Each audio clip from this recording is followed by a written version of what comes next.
Olá, eu sou o Douglas Ferreira e esse é o Business Cast da semana. Aqui a gente fala sobre empreendedorismo, mas fala também sobre direito, sobre arte, sobre vários temas que interferem diretamente na vida da sociedade. Hoje nós vamos falar sobre direito empresarial, especificamente sobre a situação da mulher hoje no meio produtivo.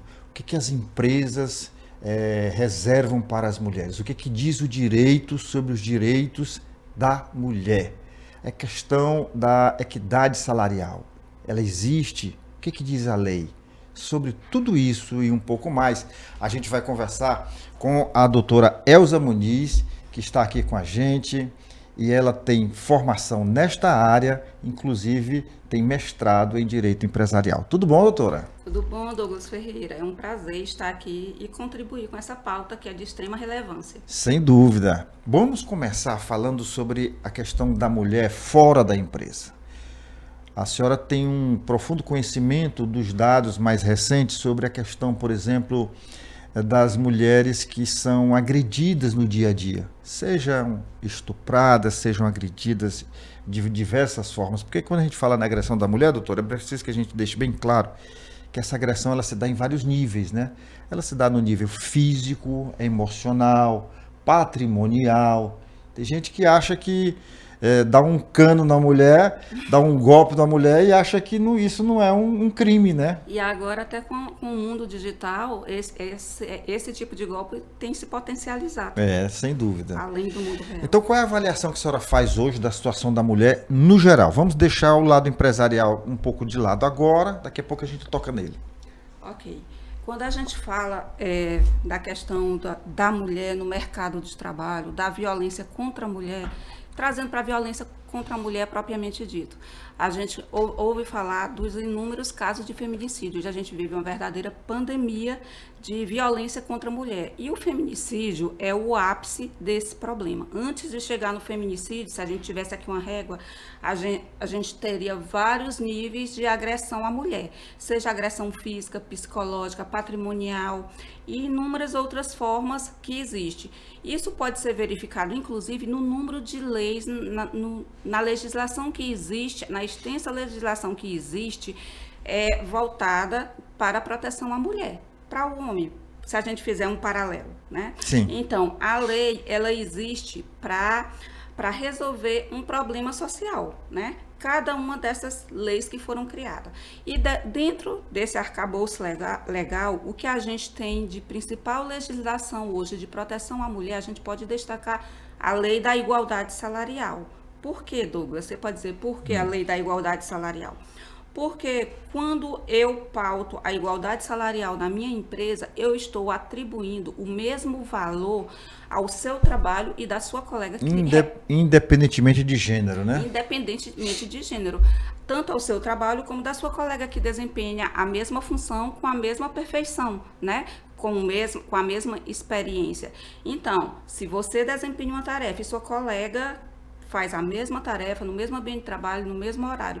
E se eu pago, por exemplo, metade do que eu pago para você, a ela, eu estou atribuindo àquela pessoa um valor abaixo do mercado. E o que isso impacta?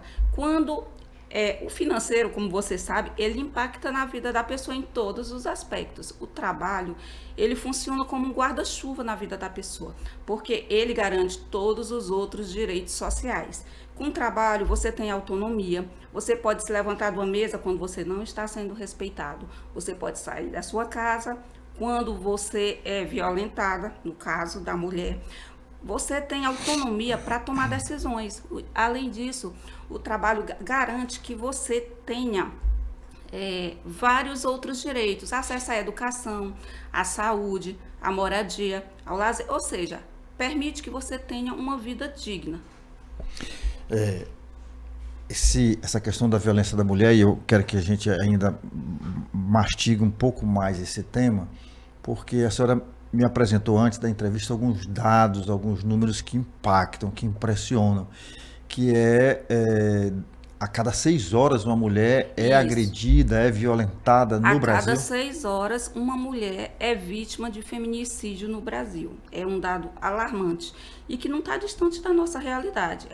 Ontem, agora de manhã, a gente foi noticiado nos meios de comunicação uma senhora de 60 anos que perdeu a vida, vítima de feminicídio, está sob investigação, mas todos os indícios apontam que ela foi vítima de feminicídio.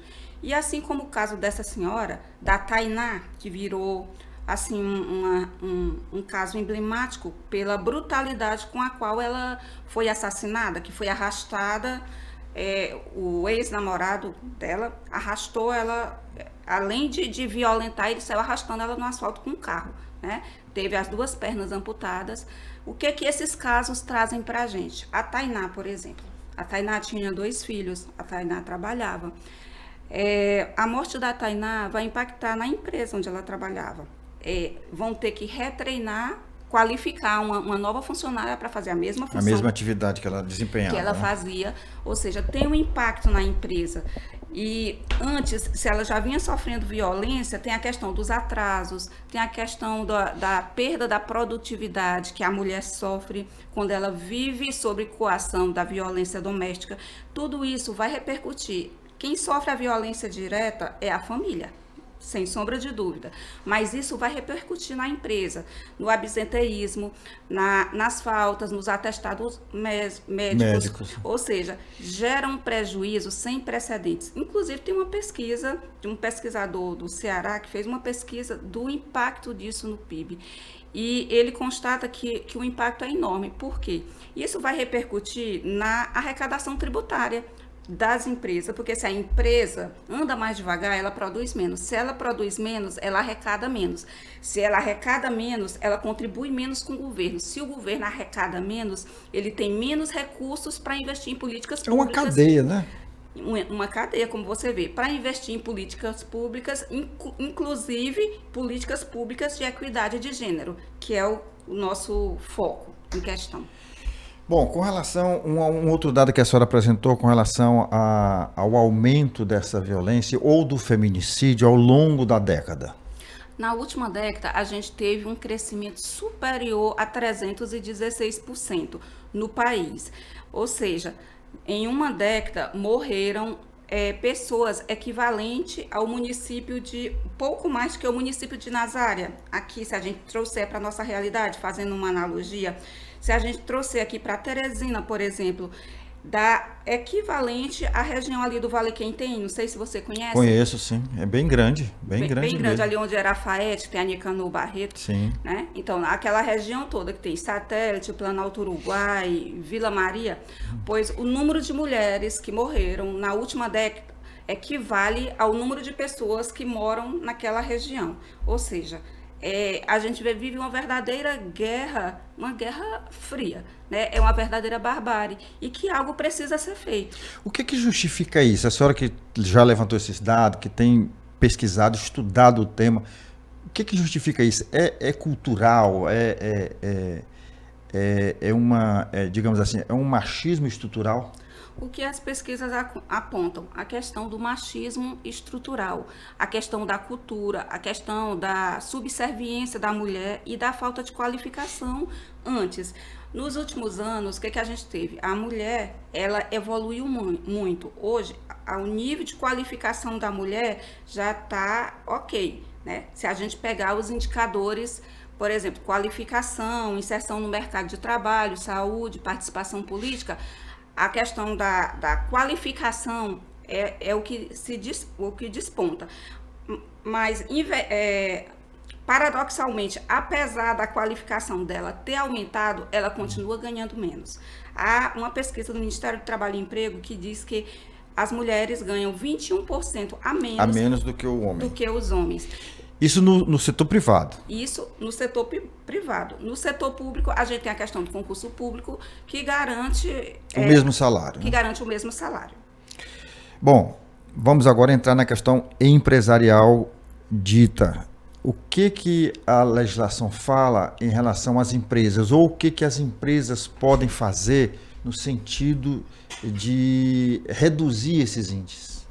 Bem, a questão no mundo empresarial, a gente tem algumas diretrizes são orientadas principalmente através do compliance e da governança, que são diretrizes para o trabalho e a orientação do trabalho nas empresas.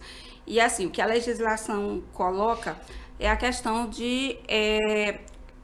da igualdade salarial, a questão da criação de um canal de denúncias.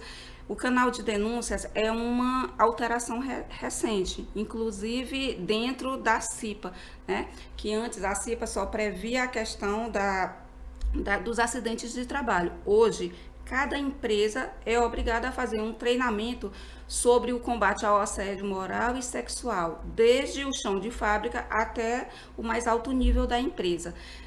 Isso muda a cultura, muda a forma como os funcionários atuam e veem e encaram a questão. E essa mudança de cultura, ela não fica restrita aos muros da empresa, porque lá, tanto para mulheres como para os homens, isso vai repercutir na família, né? Porque o homem que violenta lá fora, que é o agressor na violência doméstica, ele trabalha em algum lugar. Quando a empresa adota essas medidas, ela está trabalhando está fazendo uma mudança de comportamento, né? Uma mudança de cultura, uma mudança cultural que é fundamental para transformar essa realidade. Até porque isso é uma via de mão dupla. Se você leva más práticas para a empresa, você tendo uma boa prática dentro da empresa, você também leva para casa, né? Ou se você apoia maus práticas dentro da sua empresa, né? Isso, além de tudo isso, também tem uma repercussão na reputação da empresa. Na imagem da empresa. Na imagem da empresa lá fora. Aqui sobre o canal de denúncias, por exemplo, tem um exemplo que é muito prático, que a gente vale a pena destacar, que foi da Magalu. Imagine você chegar na sua empresa ou Na Magalu é a empresa que você está falando. Isso, na rede. Na cadeia de lojas, né? Cadeia de lojas. Imagine você, Douglas, você é chefe aqui no setor de comunicação e um dia você chega aqui, a sua melhor colaboradora, digamos, ou uma de suas colaboradoras, você tem a notícia que ela foi vítima de feminicídio, que nunca mais você vai poder contar com aquele profissional, né? E isso é um impacto que vai além da relação humana, né? Da relação entre funcionário e patrão. Tem um impacto em toda a cadeia. Então, foi a partir de um caso semelhante a esse que a Luísa Trajano, da rede da Magalu, criou um canal de denúncias e que ela faz um trabalho mais incisivo e que serve de referência para outras empresas. Inclusive, ela esteve aqui no Sebrae relatando sobre essa experiência. Como é esse trabalho, desenvolvido dentro da rede de Magalu? Esse canal de denúncias é feito seguindo as orientações, inclusive da ONU, é feito no sentido de que você cria um canal de acolhimento e prepara seu RH, principalmente, e as lideranças. Não é só um canal de denúncia, não, tem um amparo também. Tem um amparo jurídico e o amparo psicológico e de informação. Na questão da informação, cria campanhas dentro do ambiente corporativo, conscientizando sobre a questão da equidade de gênero, do combate ao feminicídio, do combate ao assédio em todos os seus aspectos. E tem a questão do acolhimento, de treinar os recursos humanos e treinar também os líderes para identificar quando a mulher começa a se retrair, porque nem sempre a mulher vai chegar e dizer, olha, está acontecendo isso, porque é uma questão tão delicada que se você não tiver um profissional treinado para lidar com aquilo, quando você vê, já chegou no auge, que é a questão mais grave, né? Então, a proposta é treinar esses profissionais para eles identificar e antecipar o problema. A questão é conseguir prever a situação em que o colaborador a colaboradora está vivenciando, né? Está vivenciando. E nem todo, assim, antes, numa realidade bem recente, a gente não tem um RH preparado para isso, não tem líderes, nem toda empresa tem líderes preparados para lidar com essa situação, Douglas. Veja só, uma coisa que a gente tem identificado, a gente já trouxe aqui pelo menos uma meia dúzia de advogados empresariais para falar sobre a NR1, por exemplo, né? Sim. E a gente está batendo numa tecla que, tipo assim, transfere-se para a empresa uma responsabilidade que até se adequa ou coaduna com a questão da responsabilidade social da empresa. Mas as empresas também não estão preparadas. Você acabou de dizer, não tem um RH habilitado, treinado, capacitado para atender essas demandas. E aí, doutora? Aí, a intenção, um dos eixos que se propõe fazer esse trabalho é a questão da qualificação. A qualificação, as campanhas educativas, o trabalho da comunicação é primordial. Sem comunicação, nem os gestores podem tomar decisões mais certeiras, mais acertadas, porque muitos dos gestores desconhecem a lei. Muitas das mulheres que estão aí no mercado de trabalho, elas desconhecem a Lei Maria da Penha, que é o básico, desconhecem as formas de violência contra a mulher. Às vezes ela está sendo coagida de alguma forma, está sofrendo violência patrimonial, está sofrendo assédio, e ela não sabe identificar, porque ela não sabe o que é assédio. Daí a importância desse trabalho na empresa, de promover a qualificação anual, de qualificar o setor de recursos humanos, de qualificar os gestores, os gerentes, e para que eles tenham mais sensibilidade para que possam lidar com esse problema de forma mais acertada. A gente está tocando num assunto bem importante, bem interessante, que é a questão da educação. E então, se o Estado brasileiro, a União, as unidades federativas, os mais de 5.500 municípios, tivessem essa consciência, essa mentalidade de que na escola já fosse importante, necessário, uma disciplina voltada para direitos humanos e equidade de gênero. Direitos humanos e equidade de gênero. O quanto a gente avançaria num tempo pequeno, né? Porque essa questão da Lei Maria da Penha, né, que é o básico, como você falou, realmente tem gente e muita mulher que não conhece, tem mulher que vivencia essas situações de agressão e acha que às vezes ela que está errada, ou o homem faz ela acreditar que ela que foi que gerou, que motivou essa agressão, né? Eu fiz o curso de Direito e a minha monografia do curso foi sobre a Lei Maria da Penha. A gente estava nos 10 anos e aí esse trabalho virou esse livro. Esse livro é uma coletânea com professores da Universidade Federal do Maranhão, da UFMA, e é muito interessante, é sobre direitos humanos constitucional e desafios da atualidade. Tem vários artigos aqui, vários trabalhos científicos voltados para essa área. Eu, inclusive, recomendo, viu? Quem tiver interesse. A gente precisa multiplicar iniciativas como essa, Douglas, que promovam a reflexão, que promovam o debate sobre essa temática. Porque quando a gente promove a reflexão, a gente amplia horizontes, a gente cria repertório nas pessoas de proteção aos direitos humanos, que é fundamental, tanto na família, quanto nas empresas, quanto na sociedade. Doutora, tem um dado bem interessante que eu coloquei nesse meu trabalho aqui, que durante esses 10 primeiros anos da Lei Maria da Penha, aqui no Piauí, no Ministério Público passaram 8.003 casos de agressão à mulher, onde a Justiça determinou as medidas protetivas.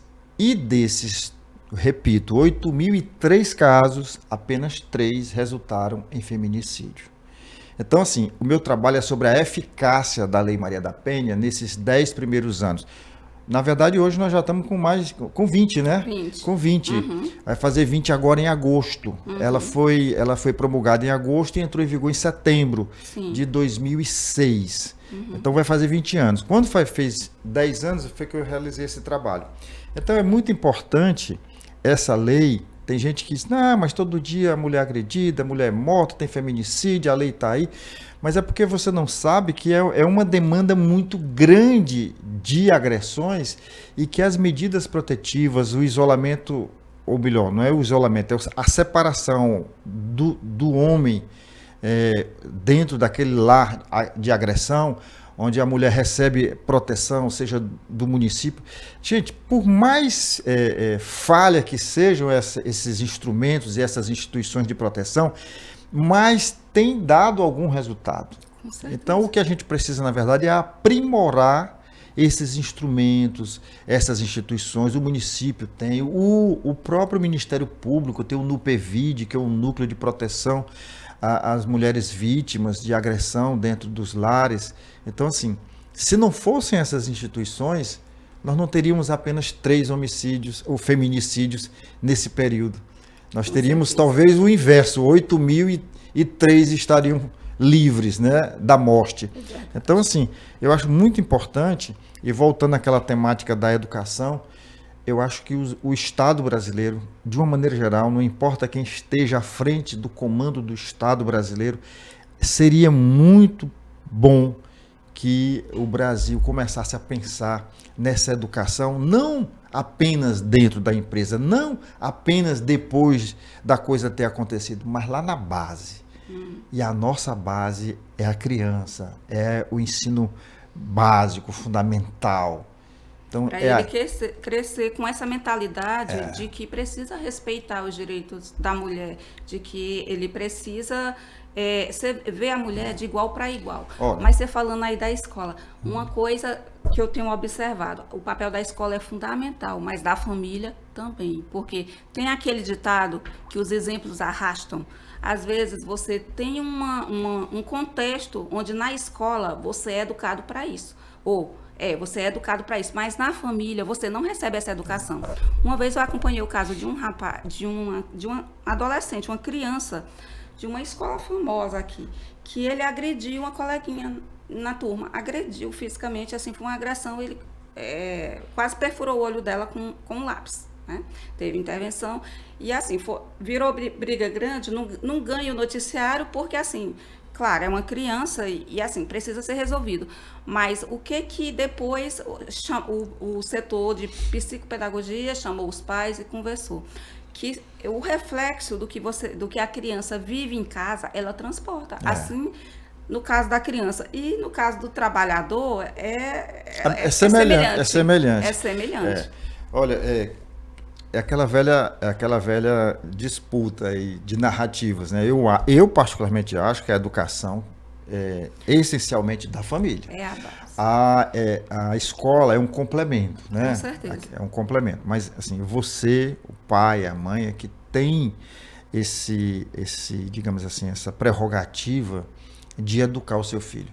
E eu tenho um menino de 7 anos, eu sempre falo minhas histórias aqui, porque esse aqui não é um programa de televisão, esse aqui é um podcast, onde a gente fala de experiências próprias, experiências alheias, coisas que a gente viu no deslocar para cá. E outro dia, meu filho estava na escolinha dele lá do reforço, e eu fui buscá-lo, e aí uma coleguinha veio brincar com ele alguma coisa, e ele falou meio ríspido com a menina, né? E aí a gente veio de casa, eu e a mãe dele, falando, disse, olha, com mulher a gente não grita, com mulher a gente não... Se a gente não precisa gritar com um homem, por que você vai gritar com a mulher? Então, assim, esse tipo de conversa, ele é necessário, ele é importante, e a educação é isso. A educação, você não precisa sentar com seu filho dentro de casa e dizer, você tem que fazer isso. Não é assim. São nas vivências de cada dia, em momentos. Às vezes você sai com o filho para o parque de diversão e ali você ensina um universo de valores. E principalmente pelo exemplo, pela forma como você se porta diante de determinada situação, o seu filho vai reproduzir aquilo. Se você está no trânsito, apitando, gritando, xingando todo o nome, você já deve ter acompanhado algum colega. Sem dúvida. Aí o que o filho... O filho, ele internaliza aquilo. É incrível como a criança tem um poder de... Doutora Elza, eu fumava na minha juventude, eu fumei muito, né? E aí minha filha, que hoje tem 34 anos, já é inclusive mãe, ela era uma menina talvez do tamanho da Pietra, né? Eu talvez tivesse 10, 11 anos, e aí eu morava em Caxias, no Maranhão, e vim buscá-la para passar as férias comigo. E dentro do carro eu fumando, baixei o vidro e estava fumando. E ela começou a tossir, papai, isso não é bom, papai, isso é ruim para a saúde. Você acredita que eu parei de fumar por isso? Oi. Causa. Né? Então, assim, a gente ensina a criança e a criança também nos ensina, né? Com certeza, com certeza. A educação é uma troca. E eu tô, graças a Deus, vou fazer, sei lá, mais de 20 anos que eu não fumo. Pois que bom. Né? Sua filha Foi por conseguiu isso que uma eu, mudança. talvez seja por isso que eu sobrevivi à Covid sem nenhum problema, Então, né? se tivesse permanecido agora na pandemia, como teria sido? Na pandemia teria sido terrível. Sim, doutora, vamos lá continuar aqui nesses desafios, porque não deixa de ser um grande desafio. Desafio para a família, desafio para a mulher, desafio para a empresa, buscar superar essa realidade, né? Com certeza. Então, assim, de quem é o desafio maior hoje no seu entendimento? O desafio maior você diz para superar. Para mudar essa realidade da violência, do feminicídio, da agressão contra a mulher, da questão salarial, de todas essas vicissitudes que a mulher encontra, seja em casa, seja na rua, seja no trabalho. O maior desafio hoje, eu acredito que seja a mudança cultural. Encarar a isonomia de verdade. Um princípio constitucional de que todos são iguais perante a lei, né? Como está colocado lá. Porque de lei a gente tem dezenas de leis. A gente tem leis, tem decretos mais recentes, especialmente na última década, voltado para a proteção à mulher no mercado de trabalho. Né? Ano passado, por exemplo, a gente entrou em vigor o decreto 11.340. Esse decreto, Douglas, você deve já ter feito alguma matéria até sobre ele. Ele trata sobre duas frentes em relação à proteção à mulher no mercado de trabalho. Ele reserva 8% de vagas para mulheres vítimas de feminicídio nos contratos públicos, né?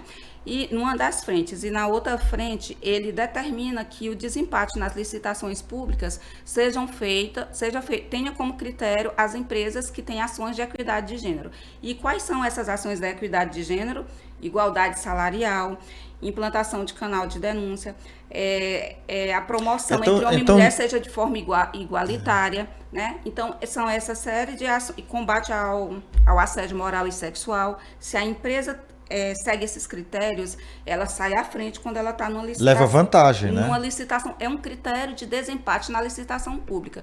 E assim, Não, pode ficar à vontade. O que eu ia dizer era isso, é que ela leva vantagem, né? Aí, essa questão de usar a equidade de gênero como critério de desempate na licitação pública, ela coloca o problema no centro da questão. Por quê? Ela tá tanto no setor público quanto no setor privado. O setor público, o Estado está atuando aqui, executando a função da política pública. Ele está exercendo a função como se fosse um maestro, trazendo instrumentos, fazendo com que a empresa coloque em prática os direitos humanos. Em contrapartida, a empresa ela está trabalhando, ela está agregando valor quando ela adota esses critérios da igualdade salarial, da implantação do canal de denúncias, do treinamento anual sobre assédio, do acolhimento às mulheres, da valorização igualitária de homens e mulheres. Compreendi. Agora você vai me dar só um minutinho que eu vou conversar aqui com os nossos internautas. Você aproveita para tomar uma água, que eu quero conversar aqui com os nossos internautas. Você que nos acompanha e que você ainda não é inscrito no nosso canal, a oportunidade é essa. Você agora se inscreve, aciona o sininho para receber as nossas notificações e nos ajuda também a divulgar o link dessa conversa aqui tão produtiva e esclarecedora sobre o papel da mulher na sociedade e nas empresas, né? Muito bem colocado aqui pela doutora Elza. E eu queria mandar aqui um abraço carinhoso para todos os que fazem a empresa Estrada Mob, que é uma empresa genuinamente piauiense, mas que atua também no estado do Maranhão, no transporte de colaboradores para grandes grupos empresariais, sobretudo na região do agro. Há duas instituições sérias voltadas ao setor do comércio e serviço, que é o SENAC e o SESC, que dispensam apresentações. Nós temos a Léo Madeira, do amigo Marcos, temos o MOVE, o Movimento Empreender Piauí, na pessoa do presidente Marcelino Lopes, o nosso muito obrigado. Temos o Automaster, temos a Pneubec, temos a Socimol, uma indústria moveleira do grupo Claudino, que emprega e contribui com impostos para o desenvolvimento do estado do Piauí. A Pax União, gente, 53 anos no mercado. poucas empresas no Piauí sobrevivem por tanto tempo, por tantas décadas, prestando serviço às famílias piauienses e também no estado do Maranhão, nos momentos mais difíceis.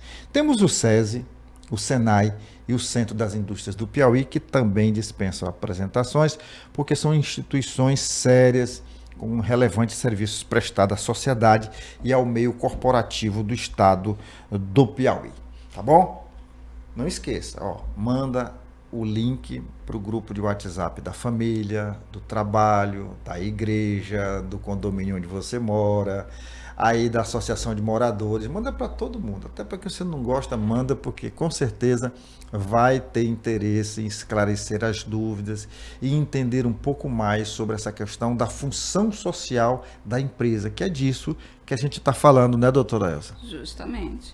A função social da empresa, ela vai muito além de gerar trabalho e renda, né? Além do E do lucro, né? E do lucro, né? Desculpa, era do lucro que eu ia falar. Ela vai muito além de gerar o lucro.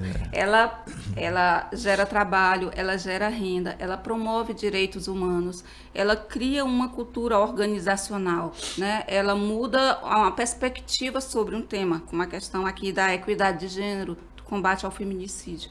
Então, é de fundamental importância que a gente dê uma atenção especial a esse tema.